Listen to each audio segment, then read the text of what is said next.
मैत्रेय ऋषि ने कहा, हे विदुर, अब हम संसार के उत्पन्न होने का वर्णन करते हैं, सुनो।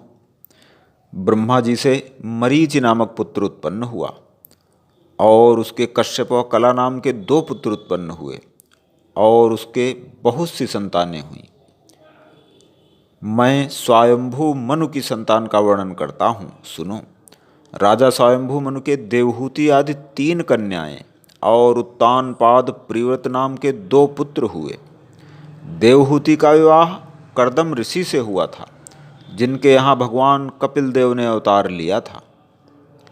उनकी अन्य 2 पुत्रियों में एक कन्या का विवाह दक्ष प्रजापति से और दूसरी पुत्री का विवाह रुचि प्रजापति से स्वयंभू मनु ने कर दिया था।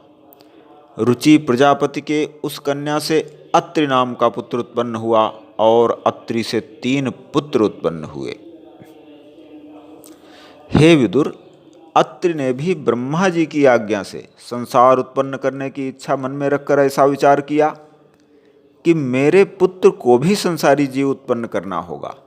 इसलिए पहले परमेश्वर का तपस्या करके पीछे उसके पश्चात संतान उत्पन्न करना चाहिए, ताकि वो संतान धर्मात्मा हो। ऐसा विचार कर अत्रि मुनि ने अपनी स्त्री अनुसुईया समेत तपस्या करना प्रारंभ कर दिया, किंतु वो किसी देवता का नाम नहीं लेते थे और कर्ता कहकर तपस्या करते थे। इसी प्रकार 100 वर्ष तपस्या करने के उपरांत ब्रह्मा, विष्णु और महादेव तीनों देवताओं ने जाकर उन्हें दर्शन दिया। जब तीनों देवताओं की पूजा और स्तुति उन्होंने की और कहा, हे भगवान, मैंने तो एक ही देवता का तप किया था, किंतु आप तीनों देवताओं ने मुझे किस कारण दर्शन दिया? अब मैं किससे अपनी कामना कहूँ? ऐसा सुनकर भगवान विष्णु ने अत्रि मुनि को उत्तर दिया कि तुमने तपस्या करते समय कर्ता का नाम लिया था। हम तीनों देवता करते हैं, एक एक कार्य उत्पत्ति, पालन और नाश जगत का करते हैं। हम लोगों ने आदि ज्योति निरंकार की महिमा से जन्म पाया है। निर्गुण निराकार किसी को अपना दर्शन नहीं देते, उन्हें कोई आंख से नहीं देख सकता, किंतु जगत का सभी कार्य उनकी आज्ञा के अनुसार हम ही लोग करते हैं। तुम्हें जो भी इच्छा हो वो वरदान मांग लो। ऐसा सुनकर अत्रि मुनि ने दंडवत प्रणाम करके कहा, महाराज, मैं भाग्यवान व धर्मात्मा पुत्र चाहता हूँ।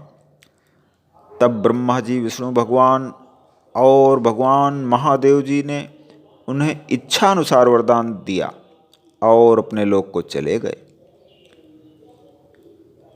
भगवान विष्णु की कृपा से दत्तात्रेय, भगवान महादेव के आशीर्वाद से दुर्वासा और ब्रह्मा जी की कृपा से चंद्रमा, इन 3 पुत्रों का जन्म हुआ। उनमें दुर्वासा ऋषि अत्यंत क्रोधी, आंख खोले उत्पन्न हुए थे। दुर्वासा, चंद्रमा और दत्तात्रेय से भी अत्यंत जो संतानें हुईं, उनका वर्णन संस्कृत भागवत में मिलता है।